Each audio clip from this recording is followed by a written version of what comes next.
Ok. Donc Pierre et moi sommes venus vous présenter aujourd'hui, si ça marche. Est-ce qu'on... hein. Voilà. Excusez-moi. Donc Pierre et moi sommes venus vous présenter aujourd'hui un bâtiment qui nous occupe depuis 18 mois environ, qui est actuellement en phase chantier. Il s'agit du bâtiment des délégations, de bureau des délégations de UNESCO, situé 1 rue Miolis, dans le 15e, à quelques minutes du siège de UNESCO. Euh, Conçu par l'architecte Bernard Zerfus dans les années 50. Ce bâtiment-là a été également conçu par Zerfus, cette fois-ci associé avec l'ingénieur Jean Pouvet, donc entre 1966 et 1968.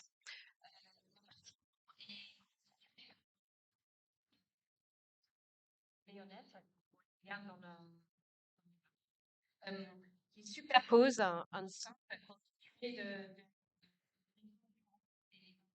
plus élargi, orienté autour de quatre patios qui font office jardin d'agrément. Le projet, dans UNESCO dans les en 2020, avait décidé de lancer un concours pour la rénovation de l'ensemble du bâtiment, qui n'avait pas été transformé depuis sa livraison en 1972. Le bâtiment est relativement bien entretenu, mais les façades iconiques de l'immeuble du bloc haute, qu'on appelle les façades couvées, étaient réalisées en métallique. Là, et travaille pas mal comme un radiateur chaud-froid tout au long de l'année pour les délégués. Donc en 2020, on a été sollicité pour répondre à un appel de concours. Dans le cadre de l'appel de concours, on a un peu regardé les documents d'archives et on a vu à quel point la collaboration est riche et créative. Le bâtiment, notamment cette fois-ci à l'intérieur du siège du métro, était réalisé majoritairement en charpente métallique, avec une ossature pour une poutre orientée à face systématiquement régulier de 1,40 m. Et les photos que vous voyez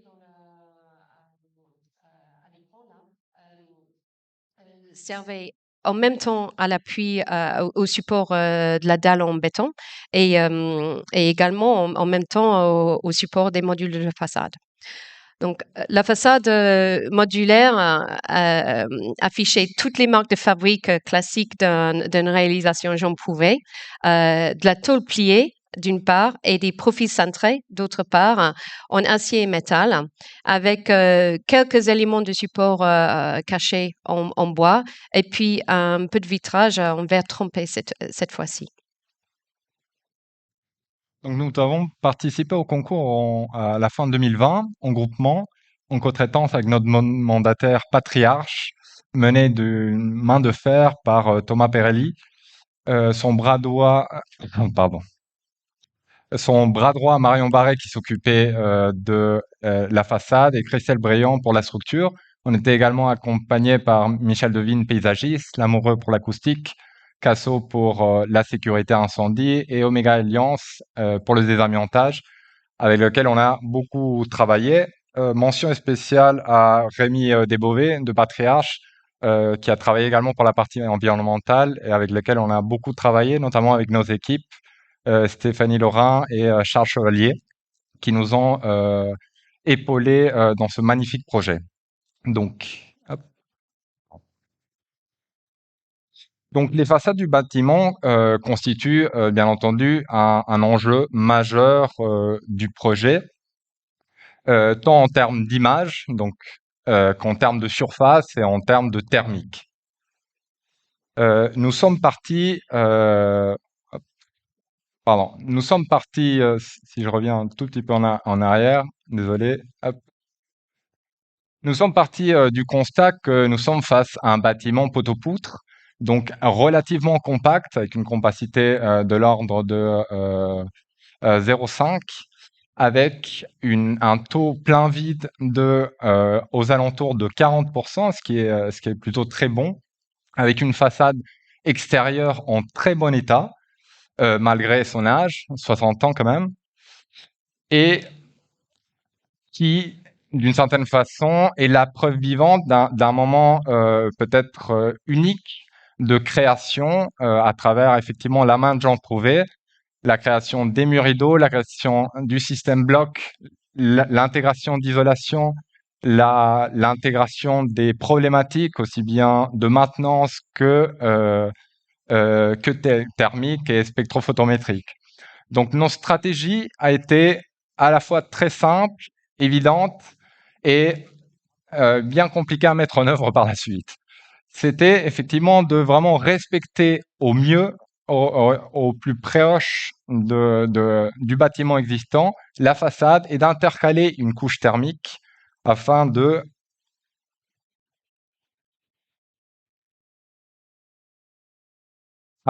à la fois s'inscrire dans une démarche extrêmement bas carbone et de réussir à répondre notamment aux problématiques que vivait ce bâtiment et notamment les délégations de 110 pays qui surchauffaient en été.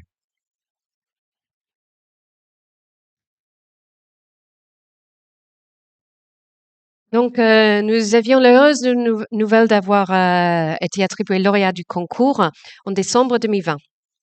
Le très grand challenge de devoir livrer toute la phase diagnostic et projet dans l'espace très réduit de 7 mois afin que le curage puisse démarrer à partir de juillet 2021. Sachant que UNESCO doit réconcilier les besoins et les demandes de 192 pays et a dû fixer la date de départ de leur bureau, quelques années plus tard, avant même que le concours ait été lancé. Donc, nous n'avions aucun choix sur la date et aucun droit au dérapage. Notre première tâche alors était d'établir le kit of parts de cette façade modulaire dans le plus grand détail possible. Nous avions démarré par une investigation des archives qui sont particulièrement riches chez UNESCO et notamment un trésor de dessins faits à la main par l'entreprise CL qui réalisait le façadier, qui a réalisé beaucoup de façades qui sont maintenant assez iconiques en Île-de-France à l'époque. Nous avons aussi récupéré plusieurs articles de journal écrits de l'époque d'une grande qualité qui racontaient un peu le processus de construction parce que la réalisation de ce chantier crée quelques vagues à l'époque. Et je vous invite à consulter si vous avez la possibilité l'histoire de la construction globalement de l'immeuble qui est assez fascinante. Donc, conduisant nos études tombeau-battantes, guère un mois après qu'on avait démarré nos études, l'entreprise Smart Build était sur site en train de démonter des modules de façade pour que nous puissions confirmer tout ce qu'on avait récupéré dans les archives. Et ça nous a permis de confirmer quelques points d'interrogation qu'on avait, notamment que les consoles qui supportent les caillebotis ainsi que les caillebotis eux-mêmes sont pas réalisées en acier, mais sont réalisées plutôt en aluminium. Les consoles, notamment en fonte d'aluminium. Donc, ils sont des assez belles pièces. Les joues que vous voyez en haut à gauche de l'écran, les joues qui sont les encadrements de fenêtres courbes, sont réalisés à partir de tôles pliées. Eux, ils sont bien en aluminium anodisé. Les cadres sont anodisés. Les consoles et les caillebotis sont pas anodisés. Et puis enfin les cassettes qu'on appelait par la suite les panneaux prouvés, les cassettes blanches, n'étaient pas un simple tôle avec une doublure indépendante à l'intérieur. C'était des panneaux cassettes, des sortes de EDR, éléments de remplissage inventés pour l'occasion, constitué de 2 tôles d'acier galvanisé, montées sur un bâti en bois, et assemblées, euh, assemblées par des joints d'étanchéité que nous avons découverts étaient amiantés et remplis par 35 à 40 mm de mousse PVC. Donc ça, c'était le point de départ pour la partie des études. Il fallait d'abord achever les diagnostics. Et Pierre va expliquer maintenant notre démarche de conception. Donc, une fois effectué le diagnostic ressources, donc pour rappel, c'est un bâtiment poteau-poutre dans lequel, effectivement, on a une certaine liberté complète de conception. Le seul paramètre d'entrée, c'est que les porteurs sont là où on vient se fixer, c'est tous les mètres 40 verticalement. Les EDR que Mitsu décrivait sont fixés effectivement latéralement sur les poteaux de façade. On tenait donc, d'après nos objectifs de concours, et c'est peut-être pour ça qu'effectivement on l'a gagné aussi, c'est de vouloir mettre à cœur de notre démarche de conception une démarche et une vérification carbone.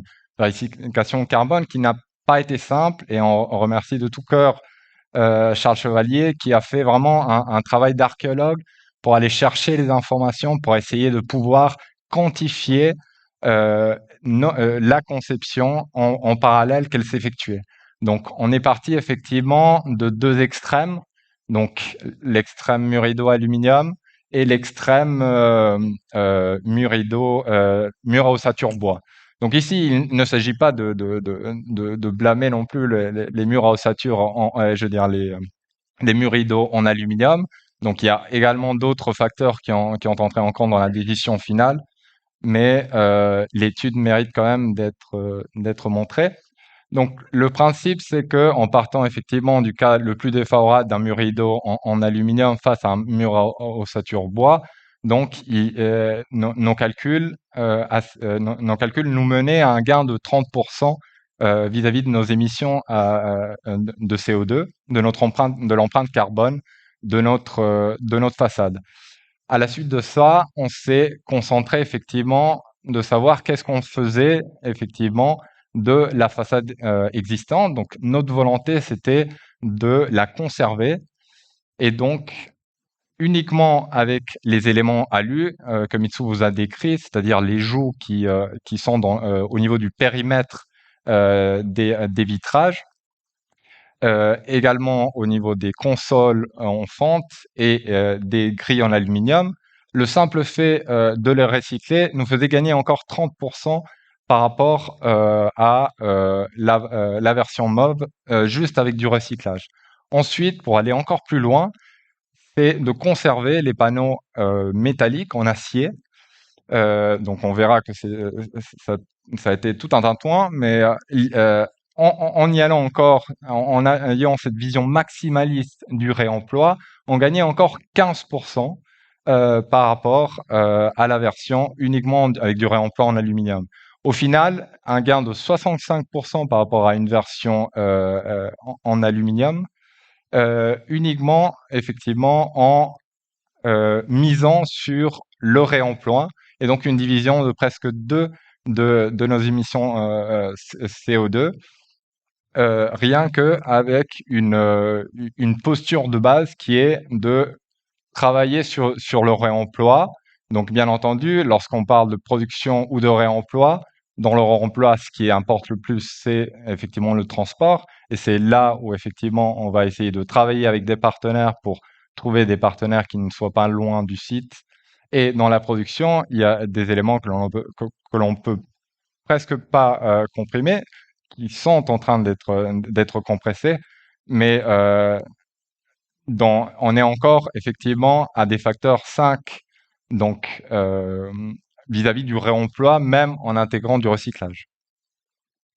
Donc au final, une division par 2 au global entre le scénario avec sans réemploi et le scénario avec un réemploi maximaliste.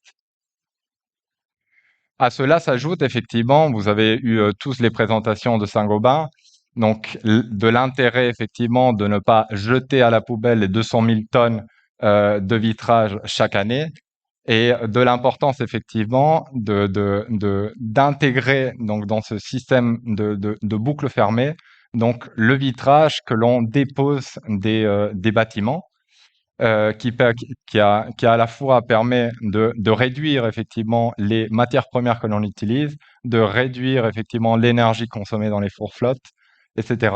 Et qui permet également effectivement de continuer dans cette démarche vertueuse de ne rien laisser au hasard et miser sur tous les matériaux existants. C'est important aussi de souligner que Patriarche, dans leur rôle d'architecte et bureau d'études pour tous les sujets à part façade et structures qui nous occupaient, tenait aussi fortement et de manière le plus globalement possible cette challenge de maximiser le réemploi. Et donc, ils ont fait appel à Mobius, un partenaire spécialisé dans la recherche de partenaires qui sont capables de réutiliser les objets de curage de nos chantiers. Et Mobius avec Patriarche ont décidé sur un certain nombre de partenaires qui ont pu récupérer le mobilier du bureau, les éléments de cloison, les quincailleries en fonte d'aluminium de l'époque, etc., etc. Euh, En ce qui concerne nous, à Kesley O'Callaghan, on travaille surtout avec Saint-Gobain, très en amont du projet, dès le premier mois de nos études. Euh, pour voir si ça serait possible sur ce projet pour Saint-Gobain de récupérer le vitrage et l'injecter dans la ligne de flotte en tant que calcin. Saint-Gobain nous avait sensibilisé un an auparavant sur cette démarche qui était encore très expérimentale. Et il paraît-il que nous étions les premiers à demander pendant une phase projet de avoir des conseils et un partenariat de leur part pour mettre en place tout le nécessaire pour arriver à nos fins. Donc, Saint-Gobain nous a présenté Ares, une entreprise partenaire avec laquelle ils ont développé la possibilité de faire ce traitement intermédiaire de vitrage entre le curage où le vitrage est déposé par le cureur et la mise en format permettant d'être inséré dans la ligne de flotte. Ares, c'est une société qui favorise la réinsertion de personnes en grande difficulté. Et donc, c'est une autre façon de regarder le réemploi, la partie sociale qui est assez beau à intégrer dans nos projets également. Le réemploi permet de donner beaucoup plus d'opportunités en ce sens-là. Donc le vitrage, le dépose du vitrage devait être réalisé avec un petit peu plus de soin que d'habitude parce que la casse n'était pas souhaitée. Il faut que chaque panneau puisse être démonté intact. Dans les CCTP pour le cureur, en amont, nous avions pris soin de décrire le processus, tous les enjeux pour que ça ne puisse ne pas être une surprise et pour que l'engagement du cureur puisse être total dans l'obtention de notre objectif. Et puis, Ares, le partenaire intermédiaire, livrait des palettes sur chantier dans un format qui était préagréé et à des cadences préagréées pour récupérer le vitrage dans une sorte de rolling continu, les amener dans leurs ateliers de traitement en Val-de-Marne où leur rôle certifié et sous engagement de contrôle qualité par Saint-Gobain, le rôle est de contrôler les vitrages pour les imperfections et les impuretés qui pourraient contaminer la ligne de flotte. Et après, étant sûr qu'il n'y a pas de contaminants, casser le vitrage dans les bennes de taille agréée pour être récupéré dans la ligne de flotte. Je tiens à préciser également que ce processus-là ne nécessite pas de nettoyer le vitrage. Il n'y a pas de perte d'eau usée, etc. C'est vraiment un processus à sec. On avait l'avantage que toutes les joints étaient réalisés à sec dans le bâtiment, donc c'était pas trop contraignant. Merci. Bon, je vois que le temps file, donc je vais aller assez vite. Donc, ce qui est bien avec la démarche de recyclage du verre, c'est que effectivement, les partenaires industriels ont mis en place des procédés qui se veulent à terme industriels de simplification, notamment de pas besoin de nettoyer le verre, etc. Chose qui n'est pas le cas lorsque effectivement on veut réemployer des éléments. Donc ça rajoute effectivement une couche, que ce soit au niveau du CCTP, que ce soit au niveau du suivi de l'organisation avec les entreprises. On a eu la chance d'avoir une très bonne entreprise qui s'appelle Valgo pour toute la dépose soignée des éléments, mais on a eu effectivement des petits loupés comme essayer de déposer au pied de biche des éléments rénovés qui ont été des éléments de faible épaisseur en aluminium qui ont été nécessairement déformés, que l'on va réutiliser quand même comme ça, mais c'est toute une démarche à mettre en place, que ce soit effectivement au niveau de la dépose, qu'au niveau de l'étiquetage, de l'organisation et du stockage. Parce que qui dit réemploi dit stockage sur site pour que une autre entreprise les prennent et acceptent aussi de les prendre. Donc un étiquetage qui doit être bien défini, donc que ce soit par exemple au niveau des stickers, ils doivent durer c'est des questions bêtes, mais ils doivent durer toute la durée du projet. Ils doivent pas être trop collants pour qu'on puisse les enlever facilement sans détériorer la surface de l'élément, mais pas trop facilement pour qu'effectivement ils aillent jusqu'au bout. Donc ça, on a eu pas mal de retours d'expérience qui, voilà, c'est un peu en, en luttant qu'on y arrive, quoi, mais avec tous les partenaires et avec un bon état d'esprit. Donc voilà, pour le stockage, ça prend de la place. Et encore, on a découpé le bâtiment en différentes phases, ce qui a permis de diminuer effectivement la quantité d'éléments stockés.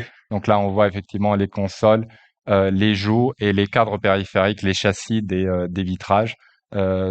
Tous ces éléments ont été conservés. Ils étaient tous stockés dans le parking de UNESCO qui couvrait tous les sites. Ça, c'était un grand avantage. Euh, donc, prochaine étape du processus de découverte et développement était le traitement de l'aluminium, la remise en état de l'aluminium anodisé notamment. Les phases du projet ayant été très courtes, on n'a pas pu aller au bout avec la phase de recherche en études. Et donc, c'était en partenariat avec l'entreprise retenue pour les façades prouvées. Donc, c'est une entreprise qui s'appelle CEMOB, spécialisée dans les murs à ossature bois. C'est avec eux qu'on a entamé les recherches de traitement de l'aluminium. Dans un premier temps, évidemment, on a essayé juste avec le Karcher ou savonneuse haute pression. C'était pas concluant. Ensuite, on a essayé, CEMOB a essayé avec des produits de décapage plus classiques du chantier qui étaient relativement efficaces, mais avaient l'inconvénient d'enlever l'essentiel de la couche anodisée et donc de rendre moins pérenne la qualité de finition de l'aluminium dans le temps. Et on grattait un peu nos têtes, on n'avait pas une belle solution, jusqu'au moment où un nouvel collègue nous a rejoint dans l'équipe chez EOC. Et Marie-Angela avait travaillé sur la maison de la radio et où, dans le cadre de ce projet à Longue Haleine, ils avaient déniché l'entreprise Piris, qui est une petite entreprise, mais spécialiste dans le traitement d'aluminium, qui a une sorte de pâte magique dont les ingrédients ne sont pas connus, sont gardés jalousement secrètes, mais qui a été développée avec un chercheur métallurgiste, chimiste. Et c'est une pâte qui permet de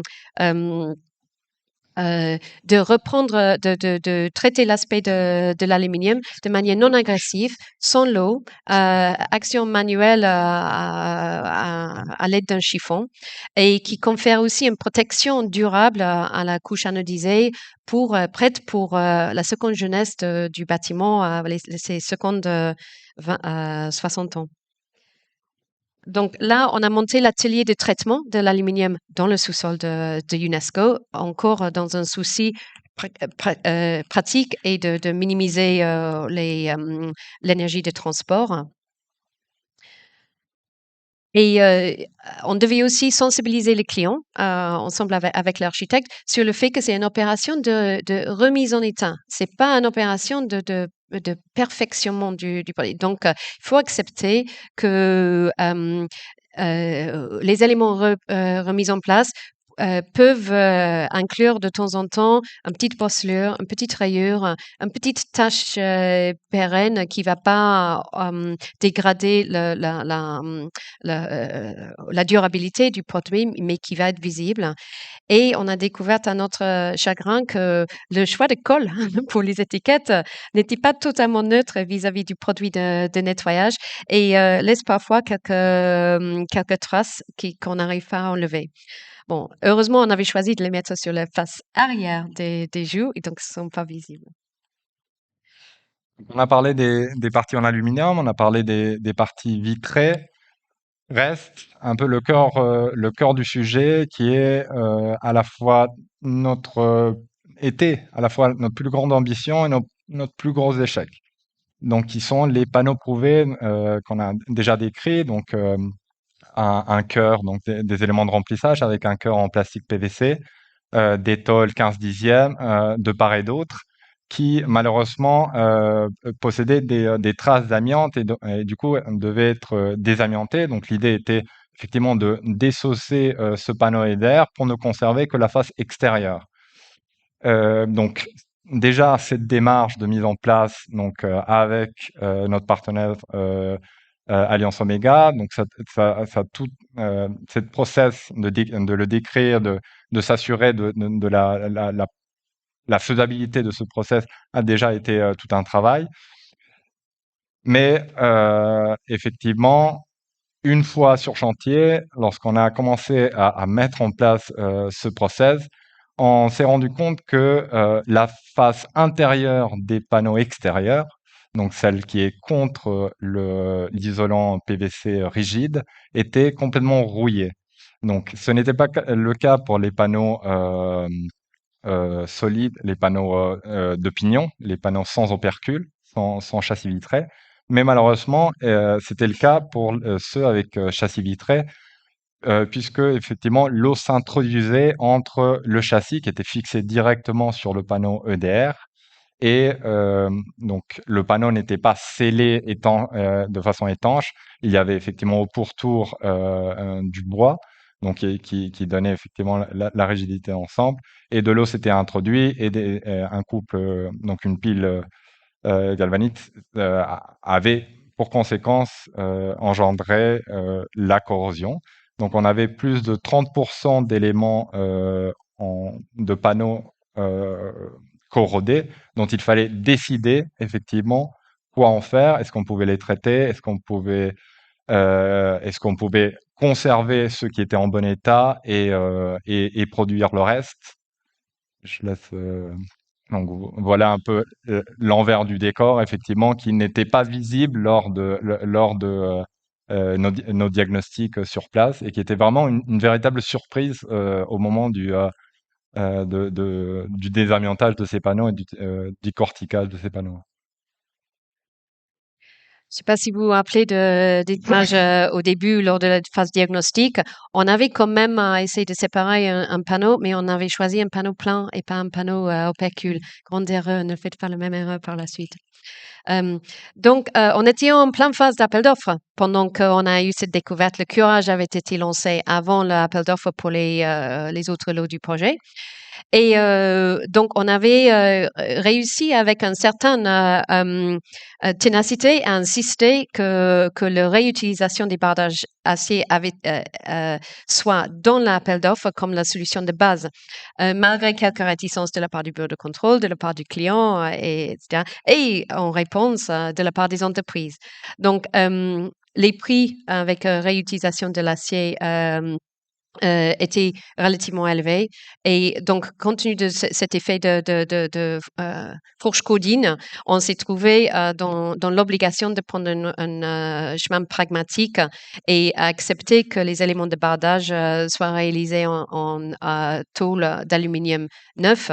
Et on a recalculé notre bilan de carbone. On a réduit de plusieurs tonnes, mais on était contente quand même d'avoir essayé d'aller jusqu'au bout dans la démarche qui informe, et on voulait partager cette information avec vous, qui informe les choix à prendre dans l'avenir. Donc là, vous voyez, donc une fois que tout ce processus a été mis en place, donc a été achevé. Donc voici donc la version finale avec un mur à ossature bois de 145 de 144 5 mm.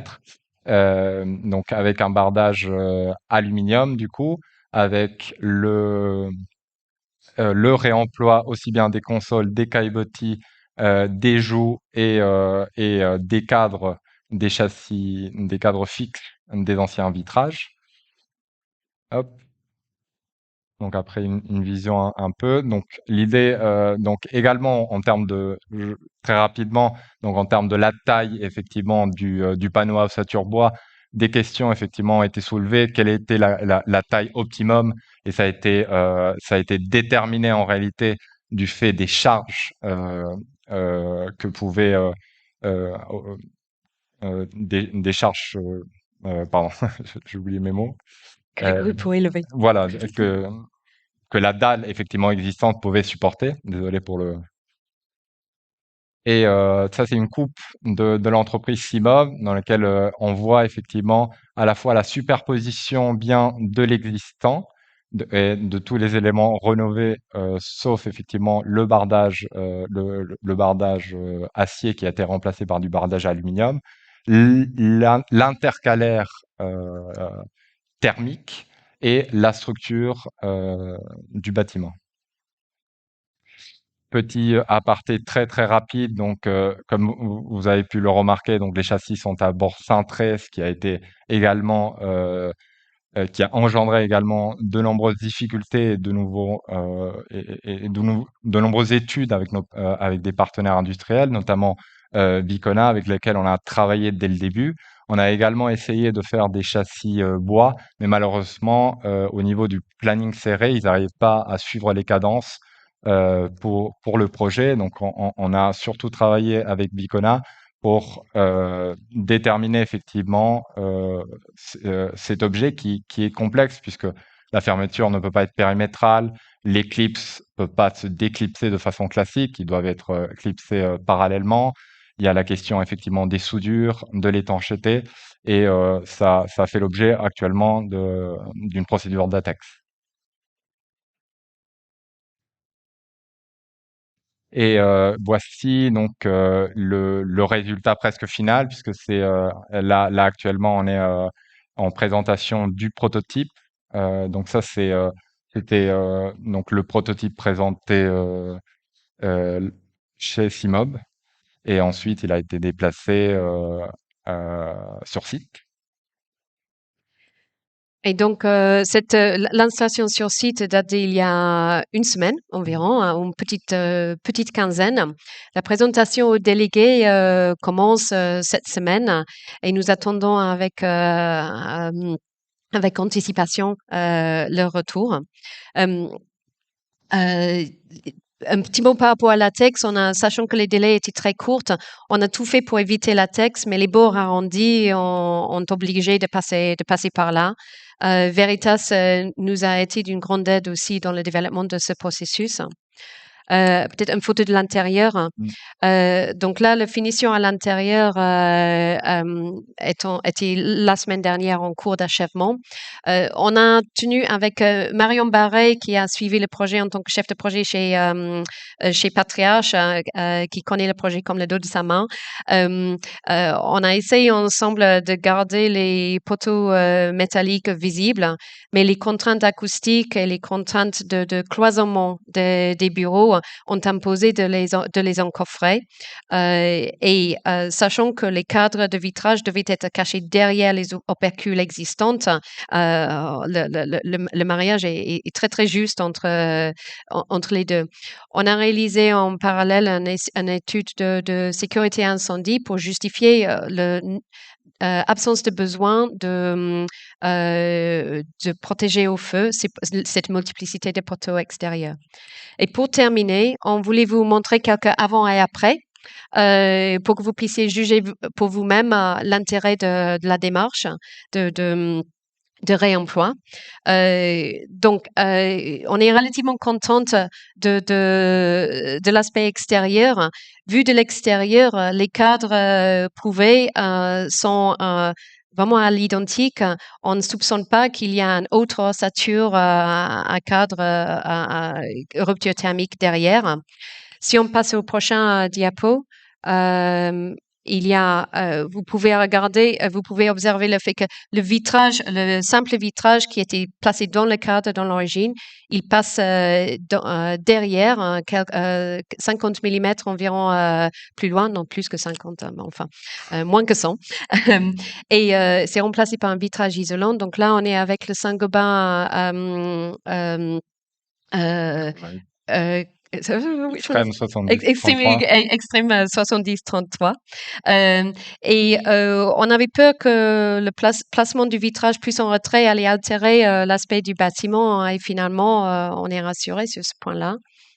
Après, il y a des petites différences, effectivement, notamment le fait d'introduire un bardage, contrairement aux panneaux EDR prouvés, donc qui implique sur de l'ossature bois d'intégrer effectivement des coupures, des lames d'air, donc qui sont bien heureusement cachées du regard non, du regard extérieur par les consoles et les caillebotis. On les voit quand effectivement ils sont pas là. Il y a également des petits, hop, pardon. Il y a également des petites subtilités comme un petit décalage de la console vis-à-vis des joues du fait du déplacement de la façade de 10 centimètres pour qu'elle soit réglementaire du point de vue garde-corps. Donc il y a des petites subtilités, mais effectivement le résultat est assez bluffant. Donc, nous espérons que cette présentation vous a convaincu davantage de l'intérêt d'entreprendre dans nos projets à venir, davantage de réduction des matériaux, davantage de réutilisation, davantage de recyclage. Et surtout de travailler ensemble. Merci beaucoup. Merci.